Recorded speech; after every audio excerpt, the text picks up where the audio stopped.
Bonus. Trax.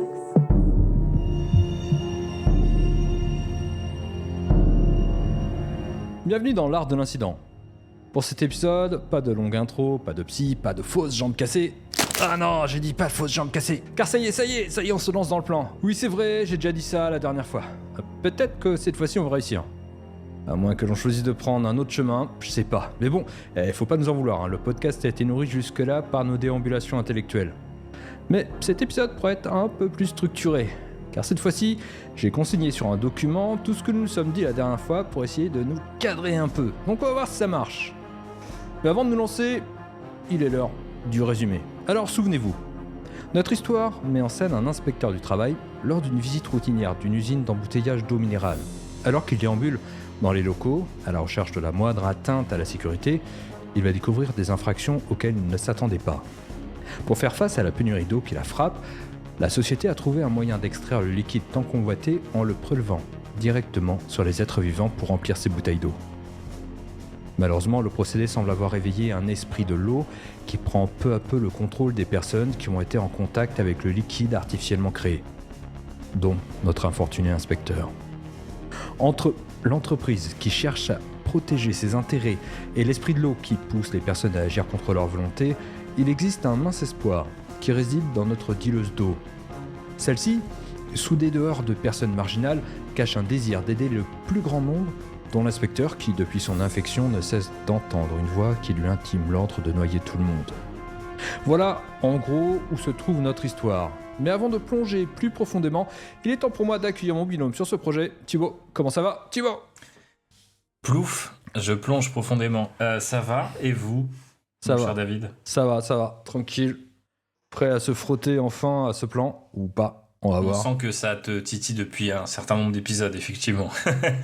Ah ben, en le structurant sur... En structurant ce qu'on a déjà dit, c'est vrai qu'on commence à voir, c'est des éléments de plan quand même. Et, la séquence de la visite de l'usine, par exemple, je me suis dit, ah c'est marrant, il y a un début, un milieu, une fin, quoi. Tu vois, elle est déjà assez carrée dans sa forme. Mais bref, avant de nous lancer dedans, j'ai quand même une petite question qui est de savoir...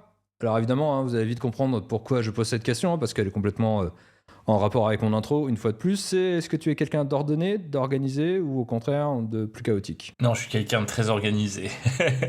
J'aimerais bien pouvoir avoir l'air cool et se dire que je suis super chaotique, David.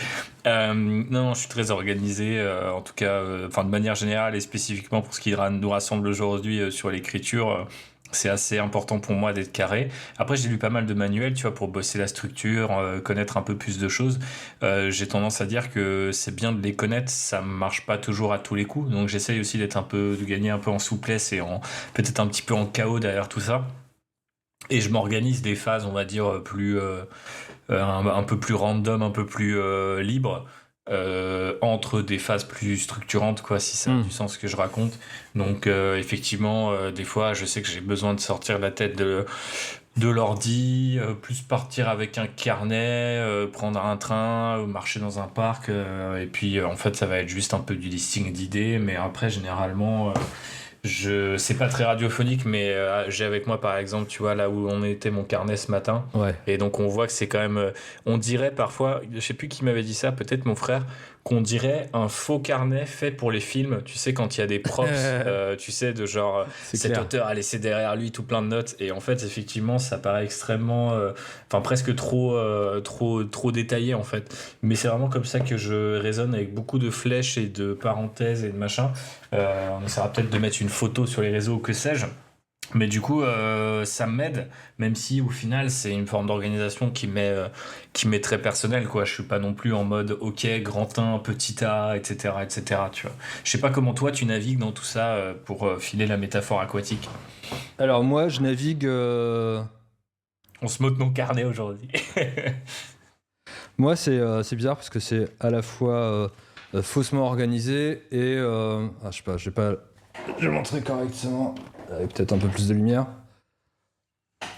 Donc ouais, moi aussi, j'adore les flèches. Hein. Ouais, ça a l'air, ouais. Mais j'aime bien aussi changer les couleurs. Oui. Je trouve que ça me permet d'aérer le regard. Mais j'écris dans les marges, j'écris partout. Donc, C'est pour ça que mes cahiers sont sans ligne et sans marge. Parce que, en fait, vu que j'en mets partout, c'est aussi simple. Mais je sais que je suis au croisement entre les deux. C'est-à-dire que quand j'étais petit, par exemple, parce que je pense que mon écriture ressemble à la manière dont j'agis aujourd'hui et inversement. Donc je sais que petit, j'étais assez chaotique. J'étais assez, désordonné. Et j'ai dû apprendre à m'ordonner.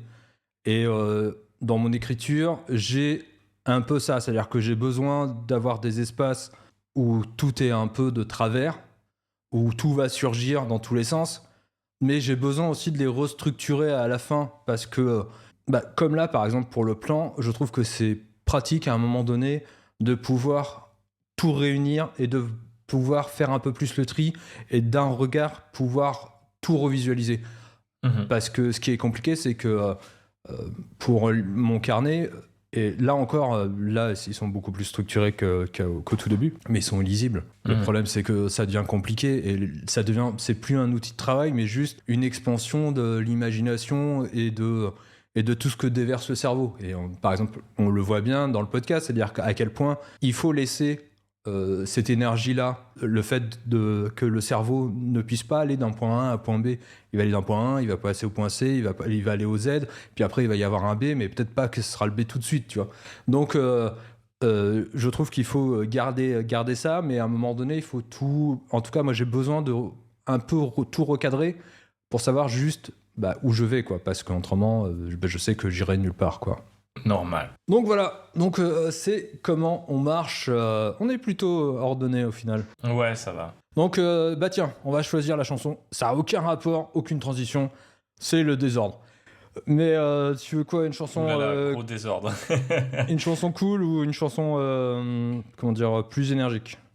Chanson cool, une chanson. Ça, elle est pas du énergique. tout cool, au fait. Ok, chanson énergique, alors dans le doute, tu me fais peur là.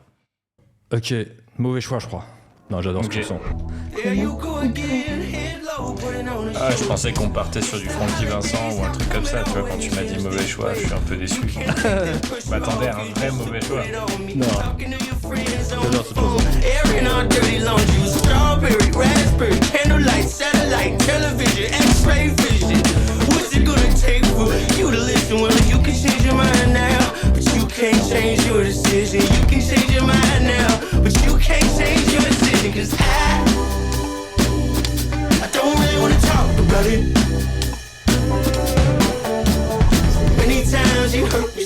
T'as besoin de la musique pour te mettre dedans, de manière générale, on en a jamais parlé, mais on peut se la garder pour un épisode suivant. Non, mais je peux y répondre. Je travaille avec les deux. J'ai besoin de... Parfois, quand je suis en écriture, quand je suis dans une écriture poétique, je peux mettre une musique comme celle-ci, par exemple, ou une autre, en repeat. Et en vérité, elle finit par disparaître dans mon écoute. Ouais. Mais elle va rythmer en vérité ma session de travail et ainsi de suite. Par contre, quand j'ai besoin d'avoir une vraie phase de réflexion ou une vraie phase, où j'ai besoin d'ordonner, non, là je suis complètement dans l'absence de bruit et là je suis plutôt c'est ça, je mets pas de musique. Et toi ? Ok. Un petit peu comme toi, on est extrêmement chiant parce qu'à chaque fois on dit ouais, un petit peu comme toi ou un petit peu des deux. Mais ouais, en fait, il y a des moments où j'en ai vraiment besoin parce que j'ai l'impression que ça me permet de dépasser un cap purement. La fatigue, tu vois, l'idée de se remettre dedans, de se replonger. Après, des fois, j'ai un peu des playlists pour me mettre dans le mood et tout aussi. Donc, il y a un peu cette béquille-là qu'elle peut représenter. Des fois, plus un côté, effectivement, comme tu disais, genre ça disparaît dans l'oreille, notamment des sons que j'ai l'habitude d'entendre beaucoup. Et aussi des trucs assez violents ou assez énervés, répétitifs, etc. Ou la boucle un peu dark techno ou des trucs métal vraiment sombres où du coup, presque j'entends plus, mais c'est juste la sensation d'être un peu muré de bruit qui crée une espèce d'équivalent au silence, parce qu'en fait quand je mets pas de musique, des fois j'arrive pas à être en parfait silence, tu vois, parce que tu vas avoir je sais pas la souffleuse pour les feuilles du parc à côté ou que sais-je, et du coup ça me stresse plus qu'autre chose. Donc ouais, par contre je sais que des fois je sens que je tape des trucs et là je suis en mode non, mais en fait, je tape en rythme, mais je réfléchis pas à ce que je suis en train de faire, tu vois. Et il faut que je ralentisse là sur la musique. Donc, c'est un peu par phase, quoi, tu vois. Mais j'aime bien aussi la musique parce que parfois, euh, elle va m'apporter un mood que je cherche. Alors, parfois, elle l'anticipe. C'est-à-dire que je sais pas que je suis dans cet instant-là et elle va s'inscrire. Ou parfois, je vais la chercher en amont pour, tu vois, genre essayer de me donner comme une espèce d'impulsion, quoi, Ouais, de colorer en vérité mon écriture. ouais, c'est important. Et je sais, par exemple, là, il y a une scène qui tourne dans ma tête, notamment enfin, pour l'histoire qu'on raconte, et je sais que j'ai déjà une musique, tu vois, euh, que je mettrai peut-être soit en post-prod ou au moment où, si jamais on arrive à cette scène-là, pourquoi pas. Mhm. Mais je sais que, ouais, alors peut-être parce que on travaille à l'audio, mais je trouve que le rapport à la musique change vachement. Je cherche vraiment plus des morceaux, tu sais, je cherche vraiment à créer la BO du projet. Mhm. Ce qui n'était pas le cas auparavant. Mais bon, le fait de pouvoir là les injecter directement dans le processus et d'avoir derrière plus qu'à appuyer sur un bouton, c'est quand même assez amusant. Ça aide. Ouais, bah ouais, de fou. Donc bah là, on va donc se lancer. Et donc la première question, c'est on commence par quoi? Je vais quand même résumer un petit peu. Je mettrai sur Internet le fichier PDF que j'ai écrit avant cet épisode. Comme ça, tout le monde, alors, si ceux qui le souhaitent veulent le regarder, pourra avoir un regard sur ce que j'ai relevé. À vrai dire, il existe qu'au moment où j'écrivais ça, il y a des éléments que j'ai virés de ce résumé-là, que j'ai mis dans mes propres notes. Parce que, évidemment, quand tu commences à noter, bah, en tout cas, moi, je peux pas m'empêcher de déborder. Et donc, il y a des questions, il y a des choses qui me sont venues. Mais pour ce cas-là, pour qu'on soit tous les deux à peu près au même niveau, j'ai préféré garder quand même à peu près ce que l'on s'est dit, même s'il y a quand même quelques notes que j'ai laissées. Mais elles n'étaient pas non plus hyper... c'était juste des points de détail. Mais comme je vous dis, ouais, je mettrai le PDF en ligne. Je l'ai sorti exprès, donc c'est pas un problème.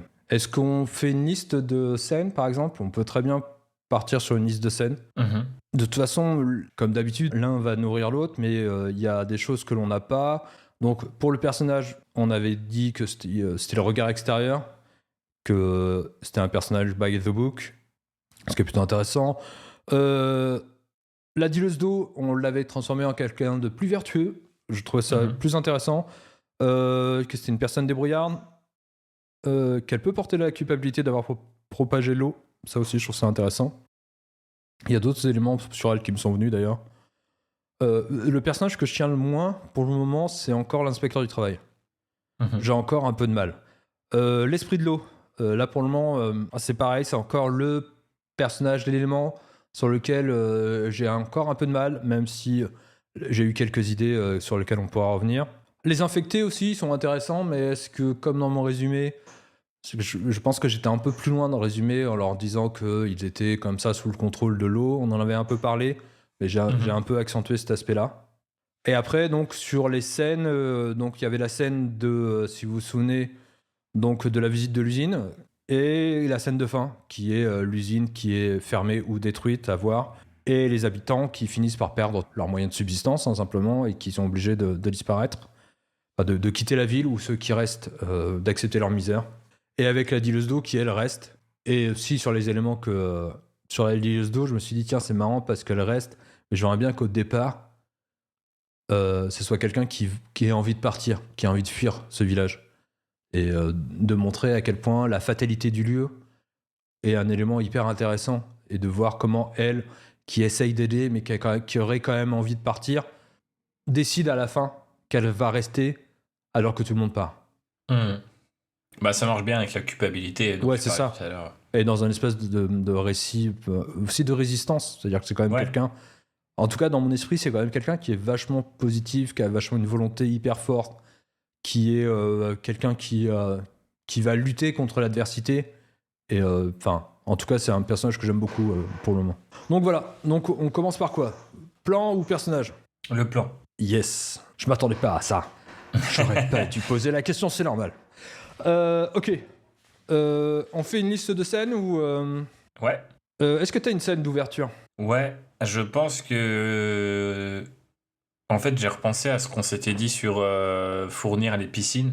Yes. Et à ce que tu avais aussi listé au précédent épisode, c'est-à-dire l'idée... Ce personnage a vraiment fait un un 360 degrés pour redevenir finalement le personnage d'origine, mais sous une incarnation légèrement différente. Mais j'ai vraiment l'impression qu'il est passé par plein de masques différents.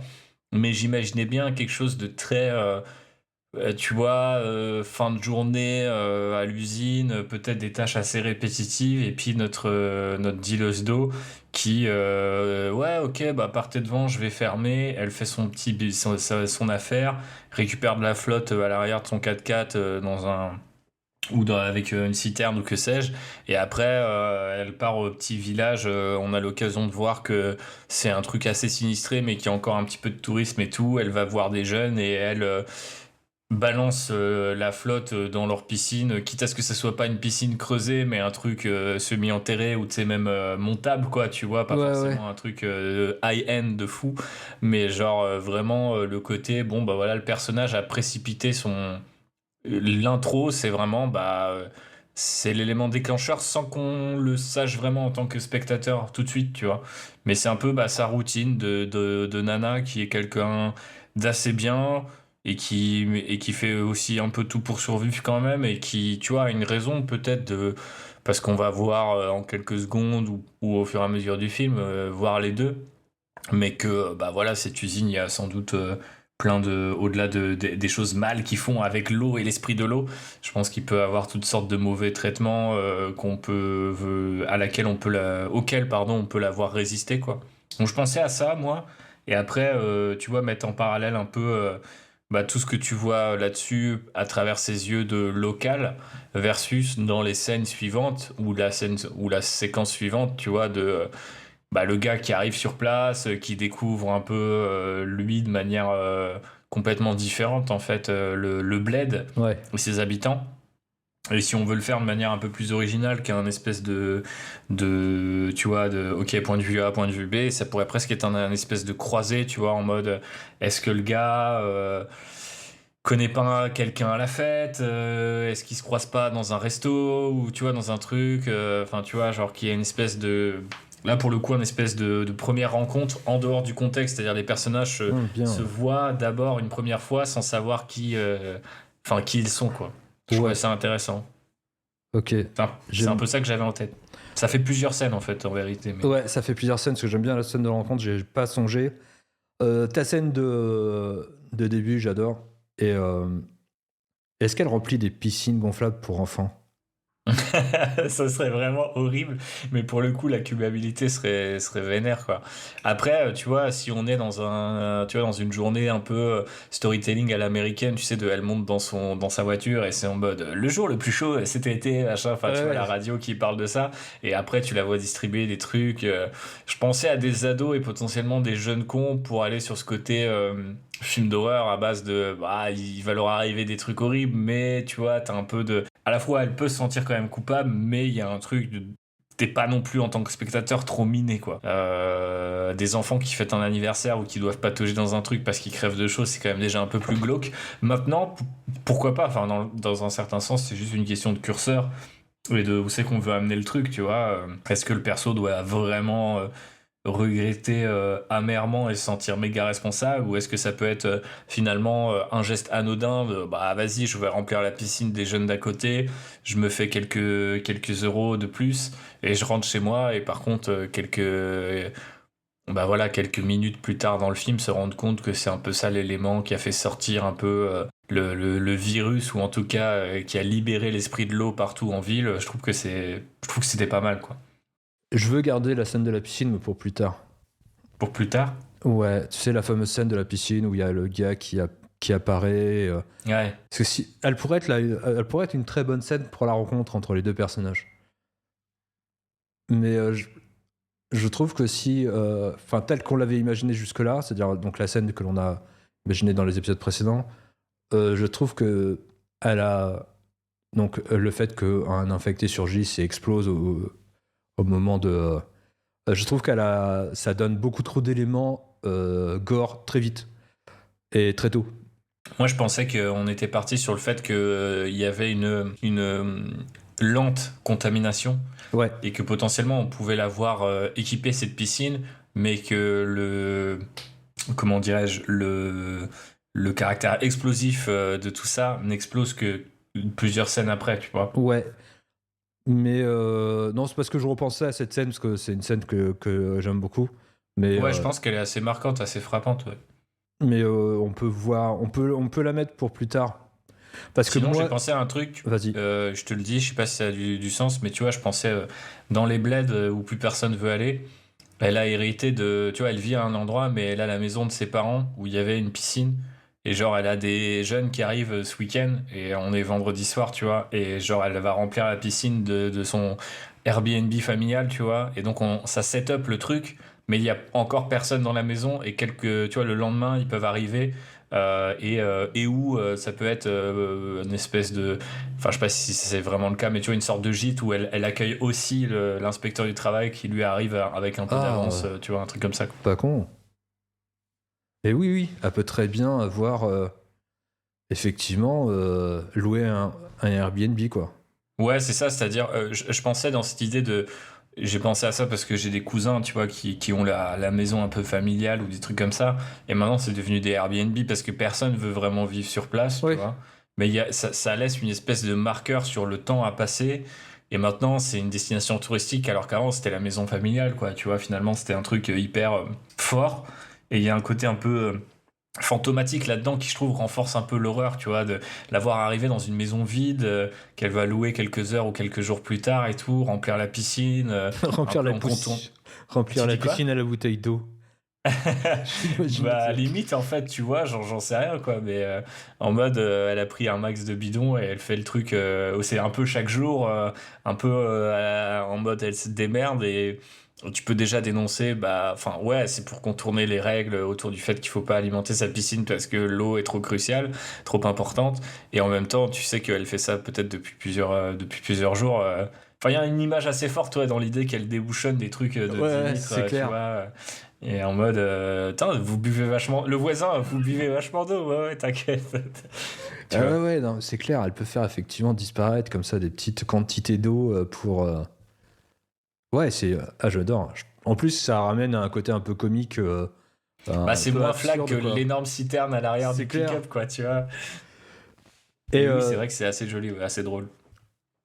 moi, j'avais une scène. C'est parce que j'ai revu Scream il y a peu et je me suis dit, ah, j'adorerais avoir une scène d'ouverture, un prologue assez marquant, assez horrible, pour ensuite l'oublier un peu, mais tout de suite déjà montrer la nature. Et donc, c'est une scène que je traîne dans l'esprit depuis un moment. C'est quelqu'un qui prend sa douche. Mhm. Il y a un enfant qui est de l'autre côté de la porte, qui parle à sa mère ou à son père, qu'importe, savoir qui c'est. Et la peau de cette personne se détache. C'est au fur et à mesure, c'est que l'eau coule. Horrible. Et il y a l'enfant qui demande maman, ça va? Ou papa, ça va? Et Mhm. Il tire et- le rideau. non, et il y a la caméra qui va s'arrêter sur le badge de la personne qui travaille à l'usine. Ouais. Et cut, ouverture, l'enseigne de l'usine et tout ça. Et là, on Ouais. démarre sur la scène de la Voire même, fille. t'as une transition d'une carte à l'autre avec notre héroïne qui badge, Ouais, c'est ça. qui pointe, quoi, ouais. Très stylé, hein. J'avais pas pensé à ce truc-là, mais c'est vrai que c'est complètement dans la. Un peu dans les attentes, je pense, des films d'horreur, tu vois, l'espèce de pré-scène à laquelle tu. Ouais. Enfin, où c'est juste le premier frisson, tu comprends pas encore trop ce que ça a à faire avec tout ça, ça peut être vraiment pas mal, quoi. Et surtout, ce qui est intéressant, c'est que ça nous permet d'annoncer quelque chose. C'est-à-dire que ça a un rapport avec l'eau. C'est Ouais. hyper gore, tout en étant très étrange. Mhm. Et ensuite, ça nous permet de montrer un petit peu quand elle va remplir, par exemple, la piscine pour des enfants, remplir sa propre piscine. Mhm. Tu sais, ça te donne comme ça des petits indices de est-ce qu'elle n'est pas en train de faire quelque chose de terrible là? Mhm. Au-delà de la question morale de voler son entreprise qui, pour Oui, un bien sûr. capitaliste, donne envie de Ouais, s'imposer. ouais, potentiellement, tu commences à joindre un peu les différents éléments entre eux, c'est pas mal. Puis c'est assez marquant, quoi.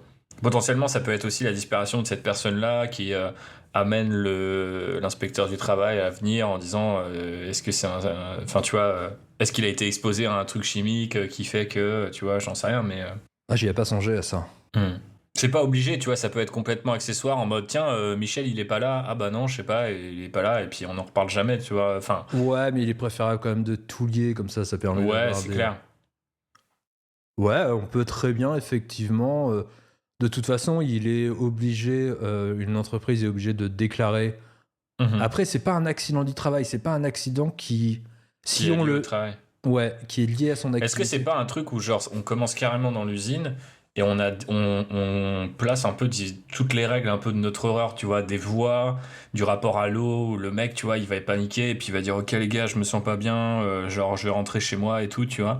Et l'accident arrive plus tard chez lui, mais il y a un truc qui fait qu'on a compris que dans l'usine, il se passait des trucs chelous et que l'eau qu'il embouteillait ou à laquelle il était exposé, peut-être qu'il essaye de se laver les mains et c'est encore pire, on voit peut-être déjà, tu vois, la peau Ouais, partir comme ça, ouais. et en fait le mec il panique, il se dit putain faut que je sorte et en fait ouais et puis soit chez lui ou soit, je sais pas, c'est le truc de retourner à l'eau, tu sais, qu'on se disait, de genre, ils se jettent dans le lac, les gens et tout. Enfin, tu vois, est-ce qu'il y a un truc comme ça? Est-ce que l'usine, elle est pas en face du lac et que le mec fait un tout droit avec sa bagnole et quand il tombe dans la flotte, il se dissout et il y a juste la carte qui remonte à la surface, tu vois? Enfin, si tu veux le faire un truc en mode plus choquant et plus lié à l'usine plutôt que chez lui. Mais en tout cas, peu importe la forme que ça prend, l'idée de placer un peu ouais, le choc de manière frontale comme ça dans la première scène, ça me semble pas mal aussi. Côté un peu Evil Dead également, tu vois. Ouais. C'est-à-dire, t'as une première scène qui est vraiment frappante, quoi. Bah, comme ça te permet d'annoncer. Et puis, ouais, moi j'aime bien l'idée de pouvoir comme ça créer cette. De perler un peu cette idée de la culpabilité avant le grand reveal. Mhm. Et effectivement, par exemple, c'est ce que j'avais pensé aussi, tu sais, dans la douche, tu sais, avec. Enfin, si je reviens sur l'idée de ma scène, tu sais, elle commence à entendre des voix, tu vois. Elle Ouais, commençait ouais. à entendre commençait déjà à présenter un peu cette étrangeté Ouais. avant la scène gore. Par excellence. Bah, l'étrangeté, ouais, tu peux la faire monter. Bah, après, si tu vas de l'usine jusqu'à chez la personne, tu peux faire monter la pression, mais même chez la personne, enfin, t'arrives, tu bois, ça, c'est encore pire. Tu te laves les mains nerveusement, tu veux prendre une douche, enfin, il peut y avoir plein de trucs qui vont t'emmerder, quoi. Et je pense que ça peut être assez cool.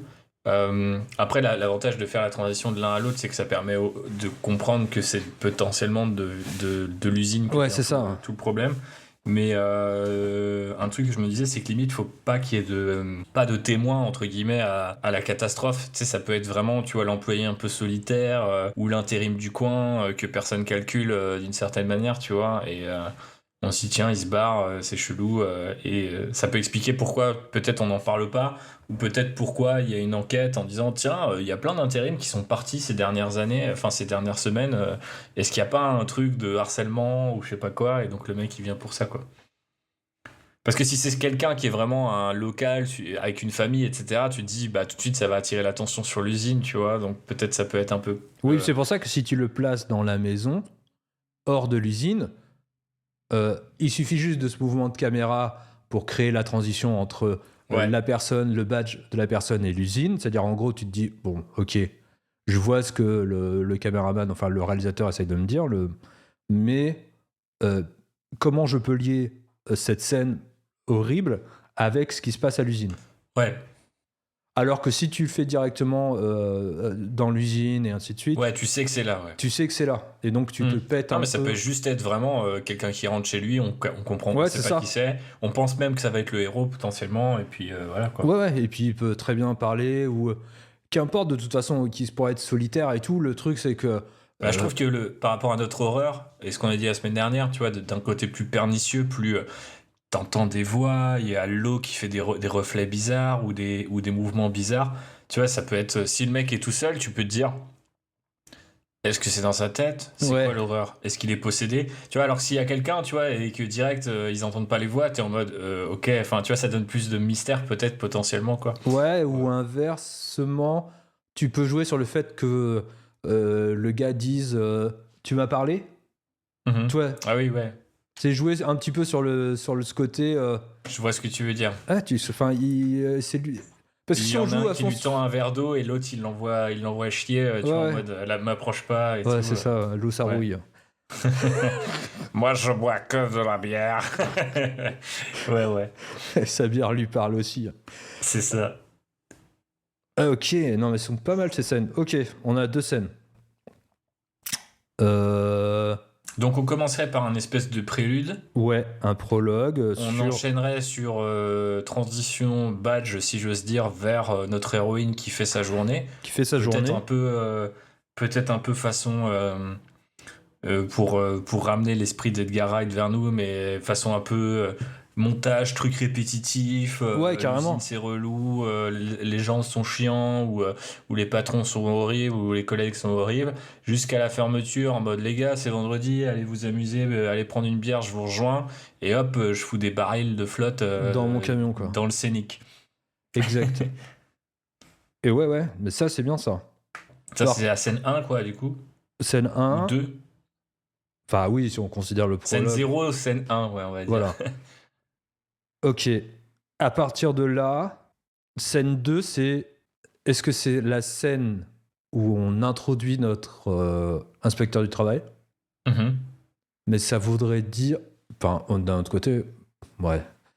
C'est la temporalité. Si on dit que la présence de notre inspecteur du travail est directement liée à la mort de la personne dans le prologue, après, on n'est pas obligé de lier temporellement l'un avec l'autre. Enfin, que l'un soit directement dans la lignée temporelle de l'autre. Ouais. Bah, après, t'avais pas dit que c'était au hasard que les gens venaient? Si, c'est pour ça. Ou alors... En fait, moi, ce que je vois comme scène suivante, potentiellement, et d'ailleurs, c'est un moyen de raccrocher avec ce que tu avais envie de faire sur le côté, le cachet effervescent, c'est en fait... elle a la maison familiale transformée en gîte. Elle accueille le mec parce que c'est le gars qui est là pour la semaine suivante parce qu'il vient faire son enquête. D'ailleurs, je pense que ce genre de personnes, c'est un peu comme les inspecteurs des impôts, etc. Ils disent peut-être pas ce qu'ils font à tout le monde ou ils inventent un truc. Et elle fait, bon bah voilà, il y a la piscine. On l'a vu la remplir un peu avant. Elle est partagée avec ce groupe de jeunes qui sont, tu vois, au rez-de-chaussée pour ce week-end, tu vois. Et en fait, c'est l'inspecteur qui assiste en fait à ça lui-même, peut-être à un gamin qui se dissout devant lui, tu vois. Mais genre, le samedi soir, quand il se dit, putain, il fait vraiment trop chaud, allez, je vais piquer une tête, quoi, tant pis, tu vois. Et genre... Et ça peut aussi donner une scène assez drôle entre les deux générations, tu vois, les autres qui ont pris le Airbnb un peu pour être peinards, et ouais, il y a quand même ce tocard qui est là et qui est à l'étage du dessus, qui nous fait chier, nous dit de baisser le son, et puis au bout d'un moment, il y a un mec qui lui dit, bah vas-y, descends pour avoir une bière, et puis le mec se dit, bon bah allez, je vais pas dormir de toute façon, et là, bam, l'horreur ressurgit à ce moment-là, quoi. Est-ce qu'on fait ressurgir l'horreur tout de suite? C'est ça le truc. Bah, si on la fait surgir tout de suite... Ça peut être plus tard, ça peut être... il peut déjà avoir été à l'usine, tu vois, enfin c'est... Mais c'était juste un moyen de dire si lui, ils sont dans le même logement, ouais. Ils ont l'occasion de se recroiser et aussi de croiser les gamins, tu vois, c'était juste pour ça. Mais après, en soi, il peut faire une enquête le lundi, le mardi soir, se dire putain, il fait trop chaud, ou tu vois, plusieurs jours après, j'en sais rien, mais on s'en fout, quoi. Mais ça, j'ai l'impression que ça connecte un peu autour d'un lieu qui en plus incarne un peu nos thèmes de dire, ouais, les laissés pour compte, ceux qui ont abandonné, ceux qu'on a abandonnés plutôt et qui continuent d'être là, quoi. Ouais. Je vois trop la scène où l'inspecteur il arrive, il voit tous les bidons de flotte, et il fait putain, vous en buvez de l'eau et tout, et elle fait ouais t'inquiète, pas de problème, enfin tu sais elle botte en touche de fou, et sinon il y a la piscine si vous voulez, tu vois, et nous on a vu la scène où elle les a remplis l'un avec l'autre, et voilà quoi. Ouais c'est cool ça, et surtout si on veut garder cette idée de propagation lente, enfin d'infection lente, les gosses peuvent déjà s'être baignés plusieurs fois. Oui, c'est ça. C'est que lui, le moment où va y aller, il va céder enfin entre guillemets, alors que eux sont déjà ont déjà piqué plus d'une tête, quoi. Après, ce qui pourrait être, je mets juste aussi un détail, mais j'ai peur d'oublier. Je me suis dit, en fait, est-ce que l'eau extrait des gens, c'est genre un nouveau produit qui est pas sorti, tu vois, ou qui va sortir? Ou est-ce que c'est déjà un truc qui est partout? Parce que je me disais, en fait, si c'est Evian et que toute l'eau, elle est comme ça, bah potentiellement, le monde entier est déjà contaminé, tu vois. Mais c'est un peu... je pense que c'est ça. C'est-à-dire que... je me demandais si c'était pas, tu vois, en mode, ah ouais, on va créer une eau soit premium, soit au contraire ultra bon marché de ouf, parce qu'il suffit de foutre n'importe quel être vivant dedans, y compris des plantes, ou je sais plus ce qu'on s'était dit. Et puis, voilà... et puis on va appeler ça Evian Green ou j'en sais rien, et le mec peut limite tilter dessus en mode tiens, je l'ai jamais vu celui-là, et elle fait ouais, mais je bosse là-bas, c'est pour ça, tu sais, parce que des fois ça arrive, les employés ils testent les produits, tu sais. Et donc ça pourrait être ouais, bah on fait partie du focus group pour tester les nouveaux produits, machin, et en fait, bah on peut se dire que pour l'instant c'est très local pour éviter le côté mais en fait le monde entier est contaminé, tu vois. Après ça peut être marrant si le monde entier est contaminé, mais ça pourrait être limite aussi presque plus marrant de se dire bah à la fin ça se termine parce que l'usine est fermée mais le produit il continue d'être développé ailleurs ou alors il est exporté dans un autre pays, enfin tu vois genre. Donc je pense que c'est déjà le cas. En tout cas dans mon esprit, ce groupe d'embouteillage d'eau fait déjà partie d'un gros groupe et la question c'est de savoir si en gros le reveal de la fin on peut très bien le faire. L'eau, l'esprit de l'eau, il est déjà. Cette contamination est déjà partout. Ouais. Est-ce que scénaristiquement, on dit non, elle est contrainte effectivement dans des bouteilles test et ainsi de suite, dans des nouveaux procédés pour. Et limite, ils peuvent s'en vanter d'un point de vue industriel, de se dire oui, l'eau diminue, notre quantité d'eau diminue, mais vous en faites pas, nous, on va continuer à vous produire. Parce que ça va faire, ça fait faire plaisir aux actionnaires, de toute façon. Ouais, et puis je trouve que le truc, alors, de la même manière que tu sais, t'as les préludes, et puis t'as vraiment l'épilogue dans les films d'horreur aussi, des fois, où t'as juste une espèce de scène, et je me demande si une espèce de, tu vois, de keynote à la Steve Jobs avec le boss du groupe qui annonce c'est excellent oui ça. alors et tu sais t'as un journaliste qui fait oui vous avez quand même fermé votre usine dans les Vosges ou je sais pas où oui mais rassurez-vous tout leur savoir-faire a été enfin ils ont transmis leur savoir-faire, merci les frérots, et puis nous on va rouvrir ça tu vois dans un autre pays ou dans un autre endroit et on sait que ça va continuer parce qu'en fait la grid et la gridance c'est trop important et du coup c'est ce produit un peu en plus honnêtement c'est peut-être un peu trop parodique ou on the nose comme on dit en anglais quoi, mais j'aime bien vraiment les trucs tu vois où tu te dis enfin un peu l'imagerie Verhoeven-esque tu vois de genre l'eau magique, la water plus tu vois genre en mode le produit miracle et dans tout ce que le capitalisme fait de pire tu vois de dire on a réussi à créer des catégories de flotte, tu vois. Genre. Et je trouve que ça serait vraiment une autre couche d'horreur, un peu plus sociale, quoi. Mais je sais pas, ça peut peut-être marcher. Bon, après, c'est un micro détail sur comment, mais ça peut être intéressant pour les gens qui nous écoutent aussi de voir comment ça peut finalement impacter. Parce que c'est vrai que si on se dit, bah, c'est l'eau de toute cette marque, ça veut dire que potentiellement, la fin, bah, en fait, ils ont sauvé le village, mais le monde entier est contaminé.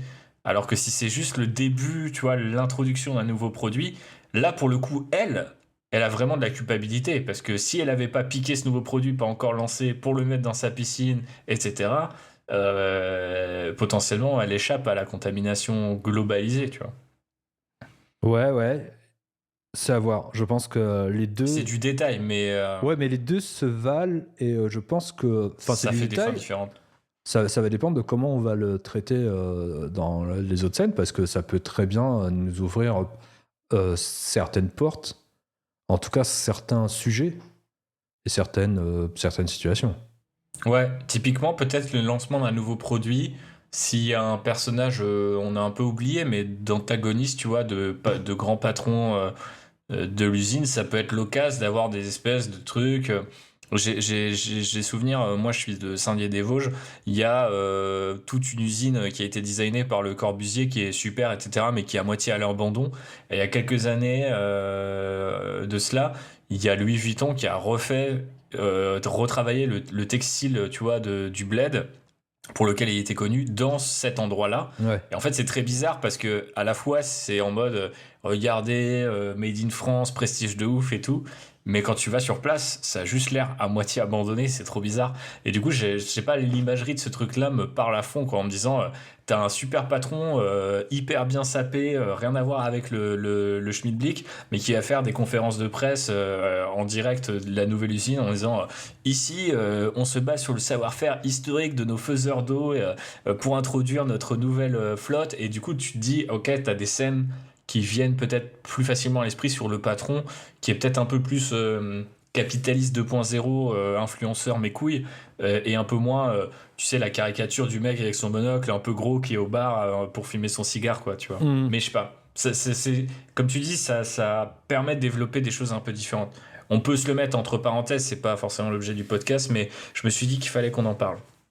Moi, j'aime bien l'idée de ce patron d'usine de luxe qui reprend une vieille boîte ou qui utilise la main-d'œuvre dans des zones rurales parce que c'est ce que je vis à l'endroit où j'habite. Bon, bah, tu connais alors. Je connais. Ok, donc là, on commence à avoir des bonnes scènes. On a le point de bascule. On peut revenir un petit peu peut-être sur l'usine. Donc, notre inspecteur, donc il est hébergé dans ce Airbnb. Il est là, il est arrivé donc le week-end, un petit peu en avance, mais il sait qu'il va partir le lundi soir. C'est une visite de routine ou c'est une visite liée à une dénonciation de problèmes qui surviendraient dans cette usine. Je pense qu'il va rencontrer notre fameux patron, je pense, d'une manière ou d'une autre. Donc, quel qu'il soit, il va être là. C'est-à-dire que... ils font le tour, tu le disais, ils font des épisodes de ça, ils font le tour de l'usine, ils rencontrent tout le monde, discutent avec tout le monde. Donc, ouais. Et là... Ça peut déjà créer un truc si on sait qu'il est inspecteur du travail. Donc quand elle dit « Ouais, je travaille là-bas, c'est pour ça que j'ai plein de bouteilles », le mec se fait « Ah merde, tu vois, potentiellement le conflit d'intérêts, la paperasse, tu vois. » Je sais pas s'il va le prendre comme un conflit d'intérêts. Non, mais ça peut... Je sais pas, j'imagine que si c'est le cas, enfin, si ça arrivait dans la vraie vie, ça pourrait lui être reproché de dire « Ah bah, vous avez fait une enquête, mais vous étiez logé chez Machine, tu vois. » Donc après, lui, il pouvait pas savoir. Mais ouais, tu vois, ça peut créer aussi des situations assez marrantes, quoi. Ouais, mais comment elle pourrait l'influencer Je pensais pas à ça, mais je pensais plus au côté humour de situation, de genre, dis non, t'as plein de flottes. Ouais. Je fais ça pour ma piscine. Et toi, tu fais quoi? Ah, moi, je fais rien et tout. Je suis là, je suis promoteur immobilier dans la région. Ah, ok, le lundi matin, il se retrouve, tu vois, devant toute l'usine avec le boss qui est en mode aujourd'hui, on accueille Michel. Et puis, la première meuf qui calcule, c'est la nana qui l'a logé en Airbnb, tu vois, genre merde. D'ailleurs, c'est peut-être pour ça, parce que j'aimais bien la scène où elle manque de l'écraser, tu vois. C'est peut-être de le voir comme ça et de se dire. Elle est surprise, tu vois. Et Qu'est-ce que vous foutez là, ouais. Quand on transporte son temps, quand elle utilise son transpal et qu'elle manque de le percuter, ça peut être drôle. Ouais, clairement. Ok. Et l'idée, c'était qu'il se fasse infecter, c'est-à-dire que on arrive très vite dans l'usine à... Il y a quelque chose qui va pas dans cette usine. Il y a quelque chose qui va... C'est-à-dire qu'elle existe depuis quand même assez longtemps. Elle produit sans doute son eau normale et son eau next level. L'eau plus. D'ailleurs, c'est difficile, je pense. Je sais pas si là, il faudrait voir vraiment dans la réalité, mais quand tu es un inspecteur du travail et que tu arrives dans une usine où, par exemple, là, ils sont dans le prototypage, j'imagine, de leur eau et ainsi de suite, est-ce que il est soumis à des NDA? C'est-à-dire le fait de dire non, vous pouvez pas dire que vous pouvez pas ce que vous verrez, ou on peut pas vous laisser rentrer parce qu'aujourd'hui ouais, ça peut être un bon moyen de cacher la réalité, quoi. Et du coup, il est obligé de rester quelques jours de plus parce qu'il est obligé d'appeler sa hiérarchie en disant bah en fait parce qu'ils ont un nouveau produit, ils veulent pas me laisser rentrer, mais je suis censé tout voir, qu'est-ce que je fais? Et ben vous repassez demain matin, ok, je reprends une nuit au Airbnb, machin, enfin tu vois, ça va de mal en pis, quoi. Ouais, c'est clair. Potentiellement, ça peut être un truc, ouais, j'ai visualisé un truc là, David, t'as le patron qui arrive et il fait ah c'est la nouvelle eau, vous voulez la goûter, tu vois, genre. Et il est en mode ouais ok, et genre il boit, et nous potentiellement on peut commencer déjà à ce moment-là à deviner qu'il y a un truc qui est pas net avec la flotte, ou tu vois, en mode il essaye pas vraiment de le soudoyer. Non, il lui donne de l'eau, quoi. Ils font de l'eau, mais il lui donne de l'eau et on sait que ça a une signification de ouf. Enfin, faudrait savoir ça a une signification assez forte à ce moment-là de l'histoire, tu vois, quitte à ce que ça soit le lendemain. Ok, j'adore, parce qu'on cherchait à savoir comment il allait être infecté, et je trouve qu'il soit infecté de manière totalement anodine, c'est carrément génial. Ouais. Et le lendemain... Et ça se trouve, tu peux le voir ensuite faire son enquête en sifflant les bouteilles, tu vois, genre... Ah oui, parce qu'elle pourrait... Enfin, ces bouteilles pourraient être addictives. Oui, d'une certaine manière, oui. C'est vraiment la meilleure eau que j'ai bu de ma vie, quoi. Ouais, tu vois, le mec boit, il fait genre, ouais, c'est votre truc, là, votre super eau et tout, machin, il boit, ah putain, en fait, ouais, c'est pas mal, puis tu sais, tu vois qu'il en redemande et tout. Et il se dit lui-même, il se dit ça peut être intéressant ce parallèle de genre lui il sait que lui il pense qu'il va être il est soudoyé, tu vois, d'une certaine manière. C'est juste des petits cadeaux, t'as de la flotte et tout, mais mettons qu'elle soit vraiment très très bonne, tu vois, il peut commencer à se dire ah putain faut que je fasse gaffe, c'est quand même mon boulot, faut que je me montre professionnel. Et nous, on sait déjà que c'est même pire que ça, en fait. C'est l'étape horrifique d'après, quoi. Et lui, il rentre le soir et il commence à se sentir pas bien ou à entendre des trucs, tu sais, comme un écho. Ouais, il entend des trucs. Là, il ouvre sa fenêtre et en fait, c'est les gosses qui font. Ils pensaient que c'était l'eau qui parlait, tu vois. Et en fait, il y a une teuf, tu vois. Et il se dit, ah, bah, ça doit être un mec qui parlait fort. Ou je sais pas quoi. Enfin, tu vois, ça se dissipe vite. Son doute se dissipe. Ouais. Ou autre chose. Mais. Non, mais si, ça marche. Ça marche. Le truc, c'est que j'étais en train de me poser la question de savoir comment on allait représenter. C'est le premier infecté que l'on va suivre, à vrai dire. Il est tout juste infecté. Je pense que même le patron d'usine, quelque part, a bu de cette eau, tu vois, pour la tester, parce que lui, il ne s'attend pas. Personne, à ce moment-là du récit, ne s'attend à ce que cette eau soit singulière et meurtrière. Ouais. Donc, bah oui, ils boivent de l'eau, quoi, simplement, quoi. Après, il peut avoir le composant addictif qui serait rien à voir avec l'esprit de l'eau, tu vois. Le patron pourrait être au courant et se dit, moi, j'en bois pas parce que du coup, sinon, je suis dans la merde. Tu sais, c'est le dealer qui consomme pas sa propre drogue. Ouais, parce qu'il préfère les eaux d'iceberg, c'est son truc. Ouais, ou le pastis.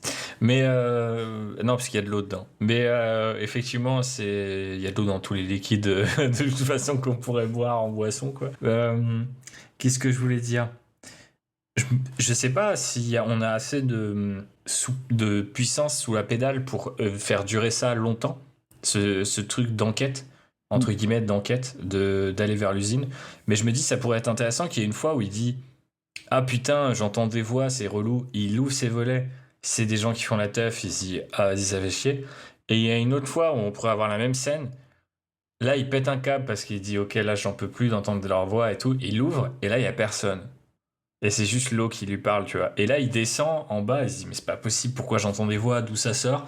Il se rapproche de la piscine, et là, en mode get out, t'as un des gamins qui lui passe devant en mode, ah, il se jette dans l'eau et il se dissout, tu vois. C'est cool, ça. Tu vois, la première fois, tu te dis, en tant que spectateur, oh, il va se passer une dinguerie parce que t'entends le traitement audio des voix et tu te dis, et en fait, non, c'est juste une teuf, oh, il doit pas être bien, il se sent pas bien, il a fait une grosse journée et tout. Et le lendemain, ça repasse la même chose. Et là, en fait, non, c'est de l'eau qui prend différentes voix, qui fait peut-être des espèces d'échos, des voix que t'as déjà entendues. Et quand il se rapproche, il se dit, mais non, mais en fait, il y a rien, pourquoi je suis attiré par cette flotte? Et là, t'en as un qui tombe dedans et qui, lui, revient à l'eau sous sa forme la plus pure en étant dissous dans la piscine, quoi. J'adore. Et là, on bascule complètement dans l'horreur. Ouais, ça, ce serait peut-être le début de l'acte, vraiment, tu vois, si on devait parler en acte, c'est vraiment le tipping point de on rentre dans l'acte 2, il a visualisé le truc, il va aller trouver notre dealeuse d'eau là qui est un peu en retrait jusqu'à présent, et il dit, attends, il se passe vraiment un truc, genre qu'est-ce que t'as mis dans la piscine?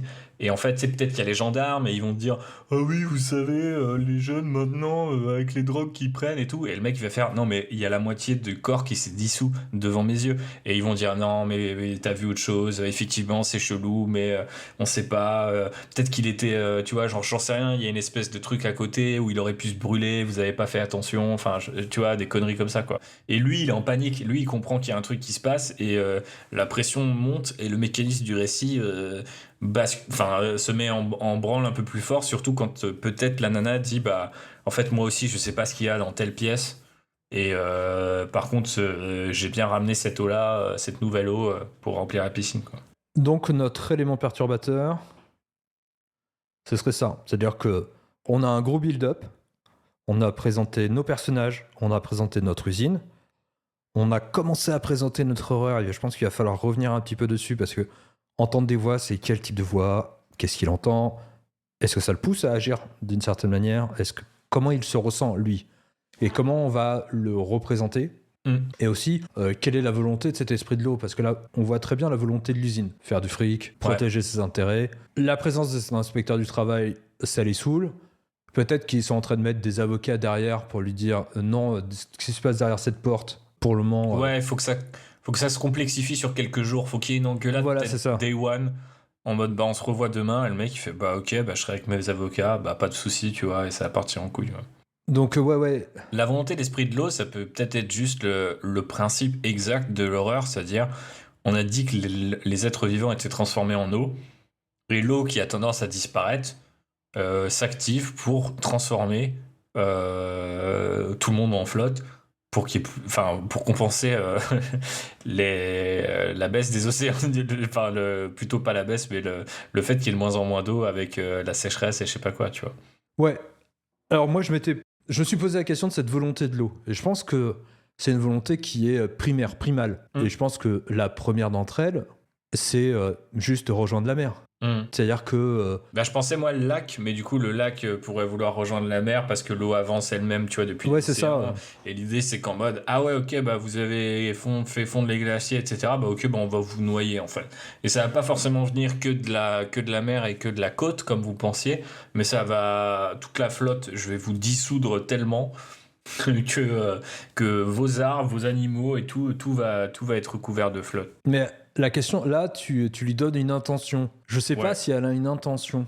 Je pense que elle a une espèce de... C'est primaire, je sais plus comment t'as dit, mais du coup, je voulais dire, enfin, je disais, je vais, mais... Non, mais ça peut être intéressant, savoir si elle a une intention, c'est-à-dire que si elle aurait comme ça une volonté qui serait... que l'on pourrait comprendre, et que l'on pourrait incarner presque, ou genre, c'est juste, je dirais, intuitif, ou... oui, c'est de l'eau, elle a une volonté, mais cette volonté, c'est la même que toutes les eaux, c'est-à-dire, elle part de la source pour rejoindre la mer. C'est tout. Et qu'importe qui se trouve sur son chemin. Ouais. Bah c'est pas mal, j'aime bien le côté un peu à la fois insondable et en même temps assez banal, tu vois, du truc, en mode, bah ouais, elle fait comme les autres, quoi. C'est assez glaçant tel que tu l'as dit. Là, tout de suite, maintenant, je me dis, avec des acteurs et une ligne de dialogue, un peu de mise en scène qui tape bien, tu peux te dire, bah, en fait, qu'est-ce qu'elle veut, cette flotte? Bah, en fait, elle veut le reste, tu vois, elle veut rejoindre la mer, et du coup, bah, en fait, elle va faire gonfler le lac jusqu'à ce qu'il touche tel endroit, et les rivières, enfin, les gens se jettent dans les rivières pour les faire grossir, les gens se jettent dans les lacs, les gens se jettent dans des sources, je sais pas, tu vois, ça peut partir. Ah non, mais c'est carrément génial, parce que c'est super visuel. C'est-à-dire qu'on va voir le lac augmenter de niveau. Ouais. Jusqu'à un moment donné, peut-être au paroxysme de notre récit, il commence à déborder, quoi. Ouais, bah ça pourrait, et ça m'évoque un truc, potentiellement si on va vers le côté un peu zombiesque, mais pas vraiment en mode ils vont contaminer d'autres gens, mais ils sont contaminés. Je sais même pas s'ils peuvent contaminer d'autres gens en fait, mais tu sais, je pensais à un espèce de truc, genre devant un rocher, tu vois, des dizaines de gens. Un peu bizarre, bouffi, à moitié noyé, qui attendent et qui tombent en synchro, un peu façon suicide collectif, entre guillemets, tu vois, on se balance dans la flotte, tu peux avoir un cut hyper bizarre aussi, pareil, si à un moment t'as une scène d'action ou un truc de course-poursuite où ils veulent se barrer du village et tu vois les gens qui, sur le bas-côté de la route, sortent de leur caisse et se jettent la tête la première dans des rivières ou des trucs comme ça peut être assez terrifiant en fait, alors que quelque part... bon, c'est tu vois, la petite route de campagne avec le ruisseau sur le bas-côté, il n'y a rien de plus classique, tu vois. Je pense que ça pourrait être assez frappant de dire, ouais, partout, il y a des mecs qui tombent dans la flotte ou qui se mettent dans la flotte. Et alors ça peut être pour le troisième acte, tu vois, en mode, d'un coup, ça devient de plus en plus rapide, le processus. Ouais. Mais c'est vrai que ça pourrait être sympa de se dire, on a 2-3 éléments de storytelling ou même de mise en scène. Tiens, bah, on a besoin du plan, tu sais, du plan vaste sur la ville pour dire la nuit est tombée, et d'un coup en fait à chaque fois t'augmentes un petit peu le niveau du lac, tu mets des détails en plus, tu vois juste un gars qui tombe, tu vois, mais tu t'as pas l'impression qu'il se relève, il plonge et il se relève pas, tu vois. Et après tu peux avoir des trucs en mode 3 cas de disparition ce week-end tu vois, à la radio. Je pense que c'est pas mal, hein, franchement. Que même la piscine, elle peut augmenter de niveau. C'est-à-dire que, tu sais, elle peut avoir rempli, mais c'est genre, t'as l'eau à mi-mollet, quoi. Et parce que bon, il faut quand même de l'eau hein, dans les piscines, quoi. Elle peut sortir quelques bouteilles, mais pas plus, quoi. Bah, je pense qu'elle peut sortir pas mal de bouteilles. Elle peut sortir les bouteilles qu'on veut en vrai, et surtout quand tu fais du prototypage, etc. Mais ça peut être marrant de se dire, ouais, au début c'est un peu une pataugeoire, et le mec il regarde, il fait, bah dis donc, c'est quand même un peu chelou votre truc. Mais bon, ah oui, mais c'est bien, c'est juste quand même pour se poser le cul dedans, vu les chaleurs. Je suis sûr que les jeunes qui seront là cracheront pas dessus. Comment ça, les jeunes? Ah, je vous ai pas dit, il y a aussi des jeunes ce week-end dans le Airbnb à tel étage. Et genre, ouais, en fait, à chaque fois qu'eux ils y vont, ça se trouve, ça te draine un peu aussi. Ouais. Ça te prend un petit peu de ton eau à chaque fois, toi-même. Oh, excellent, ça. Un peu. Ouais, ça te. Ouais, ça te Peut-être que retire de c'est l'eau, pas. quoi. En fait, peut-être qu'il y a un contresens dans l'idée qu'ils soient bouffis comme des noyés. Visuellement, c'est peut-être plus fort. Mais tu sais, quand on est asséché ou déshydraté, ça serait flippant aussi, peut-être. Hein. Mais je pense que tu peux être les deux. C'est-à-dire que Ouais, possible. Ouais. quand tu bois l'eau, en vérité, ce qu'on cherche aussi à créer, quelque part, à générer plus d'eau que le corps. C'est-à-dire que tu sais, ça te Ouais. bouffie. Et puis, c'est un peu la première scène de la baignoire, de la Ouais, de douche. fou. Ouais. C'est-à-dire que, tu vois, il y a une dissociation entre l'eau et l'eau finit par sortir de toi. C'est-à-dire que l'eau que tu as dans ton corps finit par rejoindre la mère nature, quoi. Mhm. Et oui, peut-être que les gosses qui vont et qui sont en contact avec de l'eau souvent sont moins soumis au fait d'être bouffis parce que l'eau qu'ils génèrent est directement assimilée par, Voilà. par l'eau au général, quoi. Ouais, ouais, ouais. Oui, je pense que ça. Bon, après, à la rigueur, là, Ça c'est peut un être truc à définir plus tard, mais c'est intéressant de se dire, ouais, ok, il y a quand même quelque chose de pas mal derrière tout ça, tu vois, de se dire, il y a deux mécaniques potentielles, assécher ou augmenter l'eau. De toute façon, de manière générale, ça agit avec l'eau des gens. Il faudra qu'on définisse peut-être le temps d'un épisode ou quoi, vraiment, c'est quoi les effets, comment on les met en scène, etc. Mais en l'état, je trouve que ça commence à être assez solide, quoi. Et maintenant, il faudrait on a la fin, on connaît la fin. Quelle est la scène ou les scènes d'après l'élément perturbateur? Mhm. Bah, En fait, je pense qu'il faut répondre à la question pour savoir qu'est-ce qu'ils peuvent faire de cet état de fait. Et même avant cette question-là, comment la dealeuse d'eau croit le mec, en fait. Et elle lui dit, ok, ouais, il faut que je te dise un truc. Est-ce qu'elle va lui cacher? Est-ce qu'elle va lui dire une partie de la vérité? Puis elle va dire, bah en fait, ouais, c'est moi qui ai fait. Alors après, peut-être lui, il va comprendre s'il voit les bouteilles, etc. Oui, c'est ça, ouais. Il va comprendre. Mais peut-être qu'on peut réécrire les scènes précédentes et se dire, bah non, il sait pas comment l'eau, elle est là. Il peut juste dire, bah tiens, il y en a pas beaucoup dans la piscine. Et à ce moment-là, elle peut lui révéler le truc. Ça crée peut-être plus de tension, plus de drama entre les deux. De dire, mais attends, mais putain, mais du coup, c'est à cause de toi que ces gamins, ils sont morts et que moi, je vais être contaminé. Bah non, mais t'as aussi pris la bouteille du patron, oublie pas, machin. Ah ouais, putain, je suis vraiment dans la merde. Qu'est-ce qu'on fait? Et du coup, je pense que faut qu'on se dise, faut qu'on essaie de répondre à ces deux questions. C'est-à-dire, c'est quoi l'objet du team-up? Ouais. Genre, comment ça se passe? Est-ce que c'est vraiment par dépit, en mode il s'engueule, mais elle va l'aider quand même? Ou est-ce que. Et comment ils vont l'emporter, quoi? C'est-à-dire, ok, on se met. On s'allie, mais qu'est-ce qu'on peut faire? C'est Est-ce qu'il ça. faut saboter l'usine? Est-ce qu'on reste dans une forme de récit un peu, justement, très. Incarné dans ces thèmes-là dont on parlait, de résistance, tu vois, on peut aller vachement piocher dans ce qui se faisait à une époque, tu vois, pour sauvegarder des emplois, dans les années, enfin, tu vois, au début du XXe siècle et tout, ça fracassait des machines, ça sabotait, ça faisait du sabotage, tu vois, ça peut être un peu l'idée de dire, bah ouais, en fait, faut vraiment qu'on passe cette putain de porte, qu'on nous refuse d'abord pour NDA, puis parce que avocat, et limite peut-être pas une ministre locale, mais un espèce d'équivalent de genre, il y a des gros bras, le chef de la sécurité de l'usine ou que sais-je, tu vois. Et puis, faut qu'on essaie de voir ce qu'il y a derrière cette porte et qu'on l'arrête, en fait, parce qu'effectivement, cette eau a des propriétés bizarres. Pour revenir sur l'idée de l'eau, on peut très bien l'annoncer de manière passive, je dirais. C'est que les bouteilles qu'il trouve au pied de la piscine qu'elle vient de remplir sont les bouteilles qui portent les cuissons, l'étiquette de la bouteille d'eau que lui va recevoir plus tard. Et c'est là qu'il va faire, lui, le rapprochement entre l'un et l'autre. Ouais. Comme ça évite d'avoir une conversation et surtout, c'est très visuel. Et ça Oui. nous permet de montrer qu'il n'y a pas d'intention mauvaise de la part de la fille. Et lui, il n'est pas obligé de faire le rapprochement tout de suite entre l'un et l'autre. Ouais, c'est pas mal, ouais, je suis assez d'accord avec toi. Après, pour le reste, il entend des voix. C'est-à-dire qu'à ce moment du récit, on comprend, on fait le point sur l'horreur, on comprend les voix, on voit qu'est-ce que va chercher à faire l'entreprise. Est-ce qu'elle comprend, elle, à ce moment-là du récit, que quelque chose est en train de merder? Je pense j'ai peut-être une piste. On raccroche avec le prélude, le prologue, et genre cette personne qui est partie et qui du coup est morte au début du film. Tu vois, enfin, tu sais, quand lui il dit ouais, mais putain, mais j'entends des voix, il se passe des trucs chelous, faut me croire, tu vois. Et là, elle reconnaît peut-être un ancien collègue ou quelqu'un qui est passé très vite, mais qui aurait eu, tu vois, les mêmes attitudes. Et elle dit, ouais, ok, en fait, là, faut vraiment que je fasse quelque chose parce que j'ai vu des gens passer et genre, ils ont dit ça et elle-même peut-être percute en mode, ok, il y a vraiment un truc chelou. Je pensais que je délirais et j'ai pris cette flotte-là en me disant, bah tiens, ils nous font chier avec leurs nouveaux produits, je vais remplir ma piscine avec, en mode battage de couilles un petit peu, tu vois. Et là, d'un coup, elle se dit, ouah, en fait, peut-être il y a vraiment quelque chose de mal.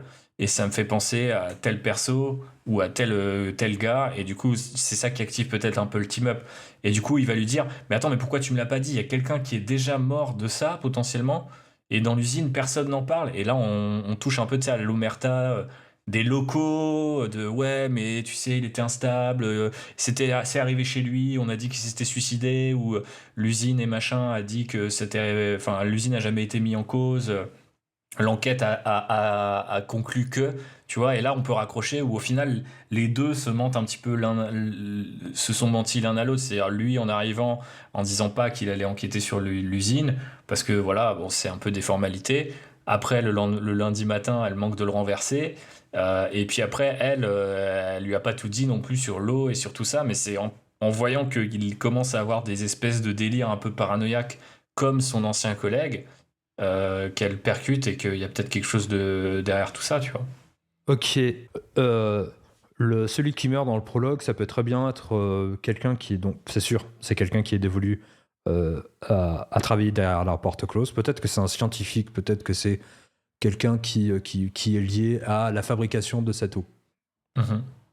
Et il nous faut quand même qu'elle rencontre des gens qui eux sont sur ces lignes de production des nouvelles bouteilles d'eau, de la nouvelle eau, qui commencent à être infectés un peu au même titre que notre. Mais comment ils en parlent? Est-ce que peut-être que leur physique aussi, eux aussi a changé? Ouais, je pense qu'il y a une question, c'est pour ça que j'en parlais tout à l'heure. Je pense qu'il y a un truc visuel, de la même manière qu'on a les cours d'eau, le lac et tout qui peut augmenter, c'est de se dire, bon, il se passe quelque chose. Mettons qu'ils se mettent d'accord, on sait pas exactement comment, pourquoi, c'est quoi leur plan. Ok, demain je vais à l'usine, et là d'un coup peut-être qu'on peut reprendre presque un peu le montage des premiers jours, mais en fait elle va faire attention à plein de trucs, et elle va se dire, putain mais machin en fait il est bizarre, il est pas bien, tu vois. Genre potentiellement, tu vois, ce genre de truc où un peu cet effet de tu vois tes enfants grandir tous les jours, tu vois pas qu'ils grandissent, mais quelqu'un qui les voit tous les 3 mois, il pète un câble, la différence, tu vois.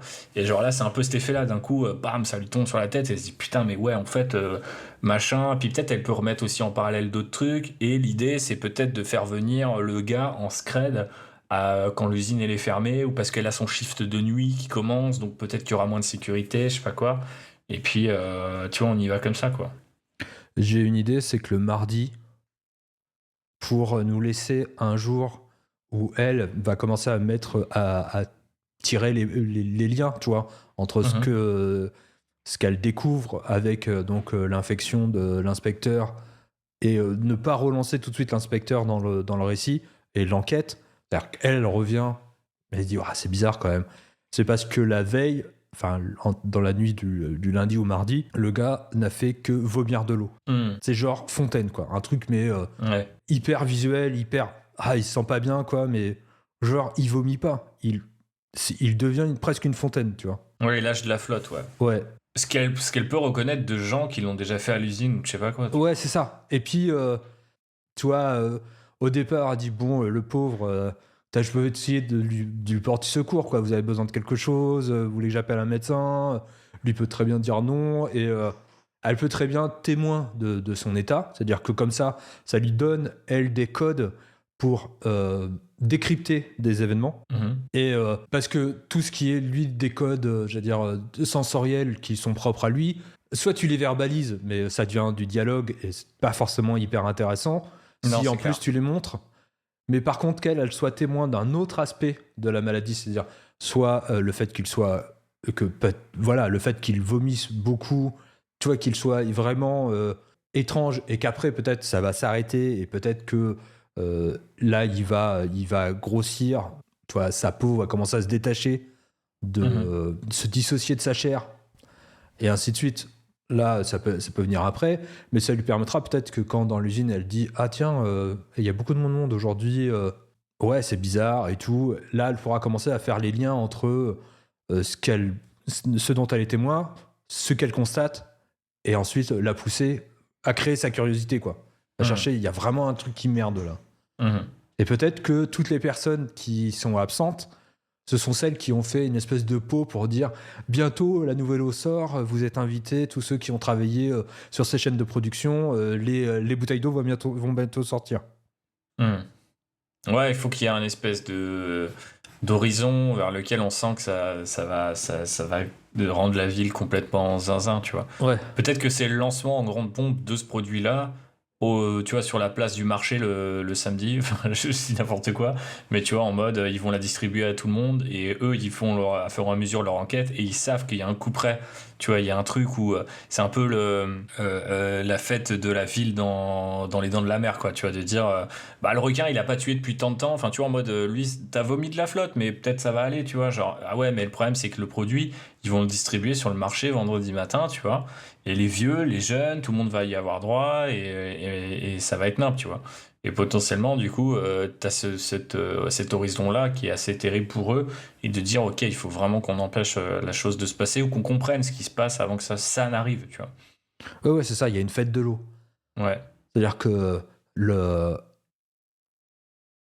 dirais, peut-être dans le vendredi, quand elle chaparde de l'eau, il y a, pour tous ceux qui ont travaillé et pour les membres de la ville, une espèce de grande fête pour dire on vous invite. Parce que ça permet aussi de créer cette relation, c'est-à-dire un peu étrange avec tous les gens, ouais. tous les notables et tout ça, et puis les membres de l'usine, tu vois, dire hey, venez goûter notre nouvelle eau, on va la lancer bientôt, vous êtes vraiment formidable. Comme ça nous permet de présenter le patron, les notables et ainsi de suite. Et elle se dit hey, personne, c'est vraiment le moment parfait pour chaparder de l'eau parce que personne regarde, quoi. Ouais.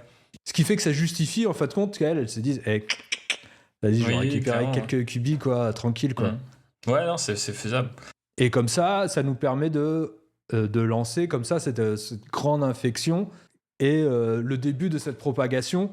Parce que, est-ce que, je pense que c'est oui, pour nous aider à accroître le nombre, c'est que l'eau que génèrent les corps est elle-même infectieuse. Ouais. Et permet de grandir en vérité notre pool d'infectés. Oui, il faut qu'on trouve un truc qui fait que ça accélère de manière exponentielle. Donc je pense que la réponse est oui. Et ouais, effectivement, je pense que si la couverture pour voler l'eau, c'est le fait que elle est déjà distribuée dans la ville et que c'est pas forcément le point culminant. Parce qu'en fait, ce que je suis en train de me dire, c'est que ça marche pas le point culminant, parce que du coup, après, ça voudrait dire qu'il faut que les gens soient aussi transformables, et d'un coup, le film, il devient super long, quoi. Ouais. Donc, ou alors, il faudrait que ça devienne tellement exponentiel que ça y est, tu bois de l'eau et instantanément, tu te jettes dans le lac. Je pense que c'est peut-être plus amusant dans la rythme du récit de dire, elle s'en est servie, elle sait que c'est arrivé, et donc, quelque part, ils sont déjà un peu condamnés. La seule chance qu'ils ont, c'est d'essayer de comprendre qu'est-ce qu'il y a dans cette flotte pour pouvoir trouver un antidote. Et je pense que c'est ça... je sais pas où on en est au niveau du timing, mais peut-être le prochain épisode, c'est un peu savoir, maintenant qu'on a bien installé, qu'on sait où on va, c'est un peu qu'est-ce qu'on fait de ce ventre mou, un peu bouffi, tel un corps de noyer, pour savoir comment ils s'allient, leur alliance naît et en quoi elle prend. Oui, je pense que c'est effectivement là qu'il faut qu'on s'arrête, parce que on a donné beaucoup d'éléments. C'est bien cartographié là, hein, j'ai l'impression que c'est solide. Notre début est vraiment bien cartographié, mais c'est vrai qu'il faut peut-être que le prochain épisode, ce sera se poser la question de la motivation de chacun, parce que qu'est-ce que veut faire notre dealer d'eau. On pourra passer du côté personnage vu qu'on a fait plus le plan. Ouais. Qu'est-ce que veut faire on peut comprendre la motivation de notre inspecteur, parce que tout d'un coup il est infecté et je pense que son but il peut être dual. Il peut être à la fois sa propre survie, mais il peut être aussi l'envie de rejoindre l'eau. Ouais, complètement. On comprend la motivation de l'usine, mais il reste à savoir aussi la motivation de l'eau. Est-ce que, enfin, même si on a quand même parlé, mais ouais, on va voir. Bonne session en tout cas. Ouais, c'est clair. Bonne session. Eh ben, on va se laisser sur ce bon mot. On vous dit à la prochaine, au prochain épisode. Ciao. Ciao. Et attention, hydratez-vous. Yes.